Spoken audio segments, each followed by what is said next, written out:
প্রিয় মৎস্য খামারি ভাই বন্ধুরা, আসসালামু আলাইকুম। তো আশা করি সকলে ভালো এবং কি সুস্থ আছেন। তো বরাবরের মতো আপনাদের মাঝে আবার একটি নতুন ভিডিও নিয়ে হাজির হয়েছি। তো আপনারা ভিডিওর স্ক্রিনে যে মাছগুলো লক্ষ্য করতে পারছেন, এগুলো হলো কি ভিয়েতনামি শোল মাছের পোনা। তো আপনারা যারা ভিয়েতনামি শোল মাছের পোনা চাষ করতে চান এবং কি চাষের প্রতি আগ্রহী আছেন, তারা আমাদের ভিডিওর স্ক্রিনে দেওয়া নাম্বারে আমাদের সাথে যোগাযোগ করে মাছের পোনা অর্ডার করতে পারেন।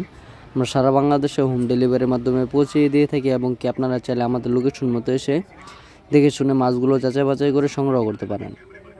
আমাদের কাছে রয়েছে দেশি ও বিদেশি নানান জাতীয় মাছের রেণুপনা, যেমন শিং, দেশি মাগুর, ভিয়েতনামি শোল, ভিয়েতনামি কই, আয়ের, বোয়াল, চিতল, রুই, কাতল, মৃগেল, থাইপাঙ্গা সহ বিভিন্ন জাতের দেশি ও বিদেশি মাছের রেণুপনা।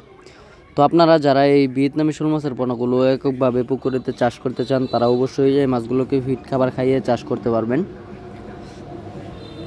আর শোল মাছ চাষ করা কিন্তু অত্যন্ত সহজ এবং কি এই মাছের বাড়তি কোনো খরচ লাগে না। আপনারা এই মাছগুলোকে শুধু ফিড খাবার খাইয়েই চাষ করতে পারবেন। অবশ্য আপনারা যারা এই ভিয়েতনামি শোল মাছগুলো পুকুরেতে অন্যান্য মাছের সাথে চাষ করতে চান, তারা অন্যান্য কার্প জাতীয় মাছের সাথে চাষ করতে পারবেন, কারণ ভিয়েতনামি শোল মাছগুলো অন্য কোনো মাছ খায় না এবং কি অন্য কোনো মাছের ক্ষতি করে থাকে না। তো আপনারা যারা মিশ্রভাবে এবং কি এককভাবে মাছগুলো চাষ করতে চান, তারা অবশ্যই আমাদের ভিডিওর স্ক্রিনে দেওয়া নাম্বারে আমাদের সাথে যোগাযোগ করে এই মাছের পোনাগুলো অর্ডার করতে পারেন। আপনারা এসেও নিয়ে যেতে পারবেন এবং কি আমরা সারা বাংলাদেশে পৌঁছিয়ে দিয়ে থাকি।